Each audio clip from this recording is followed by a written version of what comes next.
Hello everyone, welcome back to this channel. I am Diksha. So here we are starting the new video that is about the preamble. Constitution of India का जो preamble है उसके बारे में हम बात करेंगे.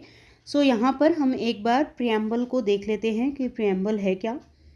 preamble बेसिकली हमारा इंट्रोडक्टरी पार्ट है जो कि हमारे पूरे के पूरे कॉन्स्टिट्यूशन को बताता है और पूरे कॉन्स्टिट्यूशन के बारे में हमें ये बताता है कि बेसिकली जो हमारा कॉन्स्टिट्यूशन है वो किन बेसिस पर बना हुआ है, इसके कीवर्ड्स क्या हैं, की टर्म्स क्या हैं, राइट. तो हम इसके बारे में यहाँ पर बात करेंगे और इसमें यहाँ पर हमें पता चलता है जैसे किसी किताब का कोई इंडेक्स पेज आप देखते हैं उसी तरीके से प्रियम्बल भी पूरी की पूरी जो किताब है हमारी कॉन्स्टिट्यूशन की उसकी थीम को बताता है कि इसके अंदर है क्या.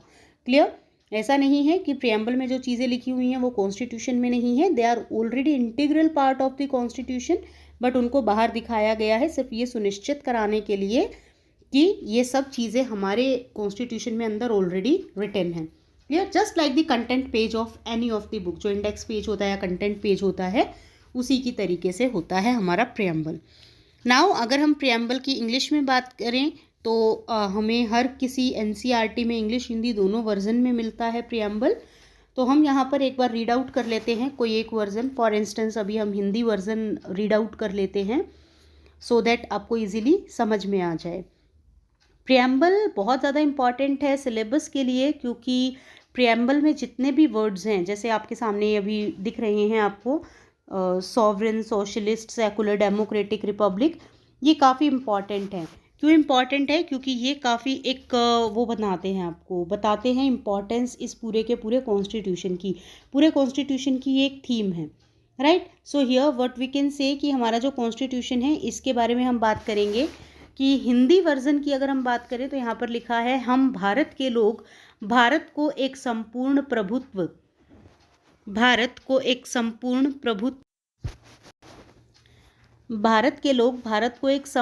प्रभुत्व संपन्न समाजवादी पंथ निरपेक्ष लोकतंत्रात्मक गणराज्य बनाने के लिए तथा इसके समस्त नागरिकों को सामाजिक, आर्थिक और राजनीतिक न्याय, विचार, अभिव्यक्ति, विश्वास, धर्म और उपासना की स्वतंत्रता, प्रतिष्ठा और अवसर की समता प्राप्त कराने के लिए तथा उन सब में व्यक्ति की गरिमा और राष्ट्र की एकता तथा अखंडता सुनिश्चित करने वाली बंधुता बढ़ाने के लिए दृढ़ संकल्पित होकर अपनी इस संविधान सभा में आज दिनांक 26 नवंबर 1949 को एतद द्वारा इस संविधान को अंगीकृत, अधिनियमित और आत्मार्पित करते हैं. ये हमारे प्रियम्बल के एग्जैक्ट वर्ड हैं हिंदी वर्जन में. लाइकवाइज आपको इंग्लिश वर्जन में भी प्रियम्बल हर एनसीईआरटी बुक में पहले पेजेस में मिल जाता है, इंट्रोडक्टरी पेजेस में. क्लियर. सो हियर हम अब बात करेंगे अपने पूरे के पूरे कॉन्स्टिट्यूशन की. कॉन्स्टिट्यूशन जो है ये बेसिकली जो हमारा प्रस्तावना पत्र भी हम इसको बोलते हैं, ये संविधान के बारे में आपको बताता है, इसकी भूमिका के बारे में बताता है. देन ये आपको बताता है कि भारतीय संविधान की प्रस्तावना पंडित नेहरू द्वारा पेश की गई थी जो कि उद्देश्य प्रस्ताव पर आधारित है. मतलब उद्देश्य प्रस्ताव का मतलब है ऑब्जेक्टिव रेजोल्यूशन जो कि 1930 में पास किया गया था, 26 जनवरी 1930 को. क्लियर. तो उस ऑब्जेक्टिव रेजोल्यूशन में जो एक ड्राफ्ट नेहरू जी ने प्रेजेंट किया था उसी की थीम पर या उसी को आगे मॉडिफाई करके हमने पूरे के पूरे कॉन्स्टिट्यूशन को फ्रेम किया था. देन अगर हम कॉन्स्टिट्यूशन की बात करें या प्रियम्बल की बात करें तो प्रियम्बल में 42nd कॉन्स्टिट्यूशनल अमेंडमेंट एक्ट में 42nd constitutional amendment act of 1976 में कुछ वर्ड ऐड किए गए थे जैसे समाजवादी जिसको हम सोशलिस्ट बोलते हैं, पंथ निरपेक्ष जिसको हम सेकुलर बोलते हैं, और अखंडता मतलब फ्रेटर्निटी जैसे शब्दों को सम्मिलित किया गया था. इंटीग्रिटी वाले जो शब्द हैं उनको ऐड ऑन किया गया था. क्लियर. अभी हम प्रस्तावना में उल्लेखित कुछ मतलब ऐसे जो बहुत इंपॉर्टेंट वर्ड हैं उनके बारे में बात कर लेते हैं. We the people of India, इस स्टेटमेंट से हमारा कॉन्स्टिट्यूशन स्टार्ट होता है, या हम भारत के लोग. तो इसका मतलब क्या है? इसका मतलब बेसिकली यही है कि भारत एक प्रजातांत्रिक देश है तथा भारत के जितने भी लोग हैं वो सब सर्वोच्च संप्रभु हैं। मतलब भारतीय जनता को जो अधिकार मिले हैं वही संविधान का आधार है, मतलब बेस है। अर्थात दूसरे शब्दों में हम कह सकते हैं कि भारतीय संविधान भारतीय जनता को समर्पित है। हम किसी और से, किसी थर्ड पार्टी से इस कॉन्स्टिट्यूशन को नहीं ले रहे हैं, हम अपने आप को एक कॉन्स्टिट्यूशन बनाकर गिफ्ट कर रहे हैं, अपने खुद के लोगों को गिफ्ट कर रहे हैं। राइट, इसका मतलब ये है, क्योंकि कॉन्स्टिट्यूएंट असेंबली को ऐसा माना जाता है कि उस समय भी यही माना गया था कि कॉन्स्टिट्यूएंट असेंबली जनरल पब्लिक को रिप्रेजेंट कर रही है, तो हम उनके बिहाफ पर, पूरी कंट्री के बिहाफ पर कॉन्स्टिट्यूएंट असेंबली ये काम कर रही है। तो इसीलिए यहाँ पर लिखा है हम भारत के लोग मिलकर जो डिसीजन लिए हैं हमने और अपने कॉन्स्टिट्यूशन को फ्रेम किया है, उसी के बारे में यहाँ पर बताया गया है। Then the second important word is sovereign, जिसको हम हिंदी में बोलते हैं संप्रभुत्व। इस सॉवरेन का मतलब होता है कि हम किसी भी एक्सटर्नल बॉडी पर डिपेंडेंट नहीं हैं, we are self reliant. External body पर डिपेंडेंट होने का मतलब अगर हम और सिंपल वर्ड्स में समझें तो किसी अन्य देश पर निर्भर या किसी ना किसी देश की, मतलब किसी को हम डोमिनेंस स्टेटस नहीं देते हैं, कोई भी डोमिनेटिंग पावर हमारे ऊपर नहीं है और हमारे लिए हमसे ऊपर कोई शक्ति नहीं है और यह अपने आंतरिक और बाहरी मामलों का निस्तारण करने के लिए स्वतंत्र है। मतलब अगर हमें कोई भी डिसीजन लेना है, चाहे वो किसी भी इंटरनल या एक्सटर्नल रिलेशन से रिलेटेड है या कोई भी अफेयर है इंटरनल या एक्सटर्नल, तो उसमें हम अपने डिसीजन खुद लेंगे। Decision making authority Indian government होगी या फिर इंडिया के लोग होंगे, ना कि कोई थर्ड पार्टी या कोई और स्टेट या कंट्री होगा। क्लियर, इसका मतलब ये है। अगर हम अपने नेक्स्ट इम्पॉर्टेंट टर्म की बात करें तो वो हमारा है सोशलिस्ट। आप देख सकते हैं कि सोशलिस्ट जो है ये नेक्स्ट लाइन में लिखा हुआ है। सोशलिस्ट, जिसको हम हिंदी में बोलते हैं पंथ निरपेक्ष। पहले इसमें धर्म निरपेक्ष वर्ड था, बट लेटर ऑन इसको कॉन्स्टिट्यूशनल अमेंडमेंट से इसको चेंज कर दिया गया और धर्म निरपेक्ष से पंथ निरपेक्ष कर दिया गया। धर्म निरपेक्ष राज्य का मतलब होता है कि जहाँ पर हमने बताया कि हम हर एक धर्म की इज्जत करते हैं, हर एक धर्म का सम्मान करते हैं, पर हम किसी भी धर्म को फॉलो नहीं करते हैं। सर्वधर्म समभाव, ये यहाँ से निकल कर आता है, that we respect each and every religion but we do not follow any religion. अगर हम सिंपल शब्दों में इसको समझें तो हम देख सकते हैं जैसे पाकिस्तान एक इस्लामिक कंट्री है, बट इंडिया का एज सच रिलीजियस ग्राउंड पर कोई भी आइडेंटिटी नहीं है। हम ये नहीं कह सकते कि जो हिंदुस्तान है या जो इंडिया है वो एक हिंदू देश है। राइट, हम नहीं कह सकते क्योंकि हमारे कॉन्स्टिट्यूशन में एक टर्म लिखी हुई है सेकुलर। राइट, तो ये सेकुलर टर्म लिखने की वजह से हमारी जो आइडेंटिटी है वो सेकुलर है, ना कि कोई एक स्पेसिफिक रिलीजन को लेकर है। इसका मतलब ये होता है। और हिंदी में इसी को हम बोलते हैं पंथ निरपेक्ष या धर्म निरपेक्ष। पहले धर्म निरपेक्ष था, देन लेटर ऑन उसको अमेंड कर दिया और फिर पंथ निरपेक्ष ऐड ऑन कर दिया। इसके बाद अगर हम देखें अपना नेक्स्ट वर्ड तो वो है लोकतांत्रिक, मतलब डेमोक्रेटिक। डेमोक्रेटिक वर्ड हमारा नेक्स्ट इम्पॉर्टेंट कीवर्ड है, जिसमें हम बोल सकते हैं कि संविधान की जितनी भी ये प्रेम्बल लिखा हुआ है इसमें लोकतांत्रिक डेमोक्रेसी को बहुत अच्छे तरीके से लिखा गया है। डेमोक्रेसी के लिए हमने बोला कि हम डेमोक्रेटिक नेचर के हैं। हम क्यों हैं डेमोक्रेटिक नेचर के? क्योंकि हम यहाँ पर यूनिवर्सल एडल्ट फ्रेंचाइज का यूज़ करते हैं। यूनिवर्सल एडल्ट फ्रेंचाइज मतलब those at the time of framing of the Indian constitution जब फ्रेम किया गया था उस समय यूनिवर्सल एडल्ट फ्रेंचाइज का मतलब था कि those whosoever attend the age of 21 years have the right to vote. जिन्होंने 21 साल क्रॉस कर लिए हैं उन सबको वोट देने का अधिकार है। पर लेटर ऑन इसको भी अमेंड कर दिया गया इस एज को, और एडल्ट की यूनिवर्सल एडल्ट फ्रेंचाइजी की जो हमारी एज है उसको रिड्यूस करके 18 कर दिया गया। राइट, तो यहाँ पर यही बोला गया है कि जितने भी हमारे वयस्क हैं वो सब मताधिकार रखते हैं, सामाजिक चुनाव में पार्टिसिपेट कर सकते हैं, कानून की सर्वोच्चता को और न्यायपालिका की स्वतंत्रता, भेदभाव का अभाव और भारतीय राज्य व्यवस्था के लोकतांत्रिक लक्षणों के जितने भी ये सब हैं ये इनमें सब इंक्लूडेड हैं डेमोक्रेसी में। देन नेक्स्ट इंपॉर्टेंट वर्ड है गणतंत्र। गणतंत्र में बेसिकली हमने वर्ड यूज़ किया कि प्रस्तावना में जो हमारा प्रियम्बल है इसमें गणराज्य भी लिखा हुआ है या गणतंत्र लिखा हुआ है कि we are a republic state.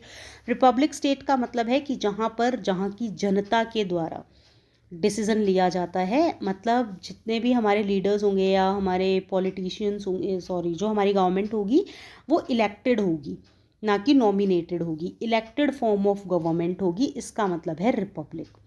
Clear? तो हमने रिपब्लिक के बारे में पढ़ा। उसके बीच में हमारे पास एक वर्ड रह जाता है सोशलिस्ट, जो कि काफ़ी इम्पॉर्टेंट है और इसको हिंदी में बोलते हैं समाजवादी। बेसिकली इसका मतलब ये है कि हम बिलीव करते हैं अपनी अपलिफ्टमेंट में, सोशल अपलिफ्टमेंट में, कि हम हर किसी को इक्वालिटी के बेसिस पर ट्रीट करेंगे, कि everyone is equal before law, हर कोई भारत में कानून के सामने इक्वल है।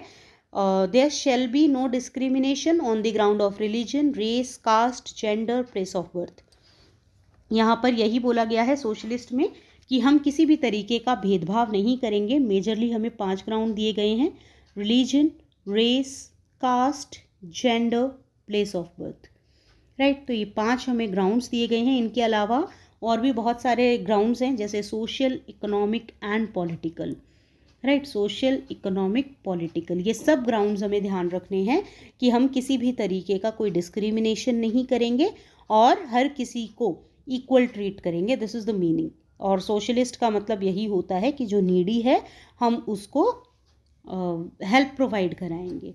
Right, so this is there, हर किसी का एक साथ उत्थान होगा, इसका मतलब ये होता है। देन नेक्स्ट जो हमारा वो कीवर्ड निकल कर आता है सामने, वो हमारा कीवर्ड है इंटीग्रिटी। अगर हम इंटीग्रिटी की बात करें तो हमारी इंटीग्रिटी में, या फिर हम कह सकते हैं कि इंडिपेंडेंस के बारे में भी हम बात कर सकते हैं यहाँ पर। तो स्वतंत्रता हमारा नेक्स्ट वर्ड निकल कर आता है, जिसमें हम कह सकते हैं कि हमारे यहाँ पर स्वतंत्रता होती है हर नागरिक को, हर नागरिक के अपने अधिकार होते हैं, लेकिन उन अधिकारों के साथ, उन राइट्स के साथ कुछ लिमिटेशंस भी होती हैं। राइट, तो उन्हीं लिमिटेशंस की हमें यहाँ पर बताया गया है कि राइट्स कम विद रिस्पॉन्सिबिलिटी। ऐसा नहीं है कि आपको अगर कोई राइट है, अगर आपको बोलने का अधिकार है, if you have right to speech and expression, तो इसका मतलब ये नहीं है कि आप कुछ भी बोलेंगे, कुछ भी नहीं आपको बोलना है। You must be in your limits, you must know that what is your limit. You can not defame your country, this is your limit. Right, या किसी भी तरीके से आप वो कोई भी ऐसा आपत्तिजनक शब्द इस्तेमाल नहीं करेंगे जिससे किसी को भी हार्म हो रहा है। राइट, तो वो आपकी लिमिट्स, आपकी बाउंड्रीज को डिफाइन करता है। देन आफ्टर दिस न्याय, जस्टिस की हमने बात की कि जस्टिस 3 तरीके की हमारे कॉन्स्टिट्यूशन में लिखी हुई है: social, economic and political justice. Social, economic and political justice में हम क्या देखते हैं कि सोशल जस्टिस जैसे हम माने तो हम अगेन वही कि किसी भी तरीके का डिस्क्रिमिनेशन नहीं करेंगे। There shall be no discrimination on the ground of religion, race, caste, gender, place of birth. ऐसा कोई डिस्क्रिमिनेशन नहीं होना चाहिए। रिलीजन हमें समझ आ गया, हिंदू, मुस्लिम, सिख, ईसाई, Zoroastrians and everyone is equal in front of law और in front of Indian constitution. Then race, there shall be no racial discrimination. Racial discrimination क्या होता है? The discrimination on the ground of colour of your skin, आपकी skin का जो colour है, काले गोरे का भेद, इसको हम बोलते हैं racial discrimination.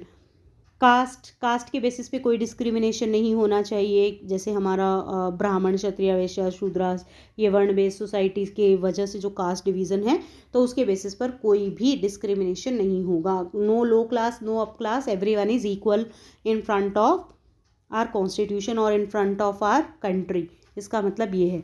Religion, race, caste, then gender, there shall be no discrimination on the basis of gender. Male और फीमेल में, एंड अभी as of now other, there are 3 genders, male, female and other. तो इनके बीच में कोई discrimination नहीं होना चाहिए। Being human everyone must be treated equally, हर किसी को हमें इक्वली ट्रीट करना है। Then place of birth, place of birth के बेसिस पे आप किसी को भी डिस्क्रिमिनेट नहीं करेंगे कि अगर आप कहीं किसी और कंट्री में आपका ओरिजिन प्लेस है, या आप इसी कंट्री के हैं लेकिन आप किसी और स्टेट से बिलोंग करते हैं, तो वो कोई ग्राउंड नहीं है आपके साथ डिस्क्रिमिनेशन होने का।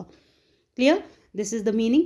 आफ्टर दिस अगर हम बात करें आर्थिक न्याय की, या फिर जिसको हम बोलते हैं इकोनॉमिक जस्टिस, तो justice on the basis of economics, इसमें हम बात करेंगे इकोनॉमी, देखो वर्ड आ गया है, इसका मतलब क्या है कि समथिंग रिलेटेड टू मनी। तो मनी के बेसिस पे जो इकोनॉमी है, रिच और पुअर के बीच में हम कोई भी डिस्क्रिमिनेशन नहीं करेंगे, इसका मतलब ये होता है। अगर हम राजनीतिक न्याय की बात करें या पॉलिटिकल जस्टिस की बात करें तो इसका मतलब होता है कि हर नागरिक एक समान है।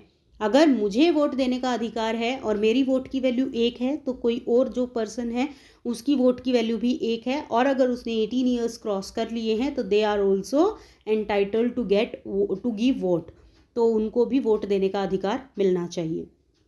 देन अगर हम नेक्स्ट वर्ड की अपनी बात करें तो फ्रेटर्निटी या ब्रदरहुड जिसको हम बोलते हैं, और हिंदी में इसको भाईचारा बोलेंगे, बंधुत्व बोलेंगे। तो इसमें बेसिकली यही है कि भाईचारे की हमें भावना रखनी होगी, और हमारे इंडियन कॉन्स्टिट्यूशन के प्रियम्बल में भी यही सुनिश्चित किया गया है कि हम किसी भी डाइवर्सिटी से, because India is a land of diversity, तो यहाँ पर कितनी भी डाइवर्सिटी हो लेकिन हमारी एकता में अखंडता रहेगी, एकता और अखंडता हमारे देश की मेंटेन रहेगी। क्लियर? तो इसका मतलब बेसिकली ये है unity in diversity, unity in diversity. And now this term is coined by Pandit Jawaharlal Nehru, unity in diversity, क्योंकि हमारी जो कंट्री है वो बहुत ज़्यादा डाइवर्स है, बट स्टिल इतनी डाइवर्सिटी होने के साथ साथ भी हम एक साथ रहते हैं, इसी का मतलब है यूनिटी इन डाइवर्सिटी, राइट। और हमारे कुछ मौलिक कर्तव्य भी हमारे सामने आएंगे, मतलब फंडामेंटल ड्यूटीज़ आएंगी, जिसमें कि हम ये फंडामेंटल ड्यूटी का एक बहुत इंपॉर्टेंट पार्ट है कि हमें अपने देश की एकता और अखंडता का ध्यान रखना चाहिए, right. So this is all about preamble as of now. I hope you like the video. Thanks for watching. Stay tuned.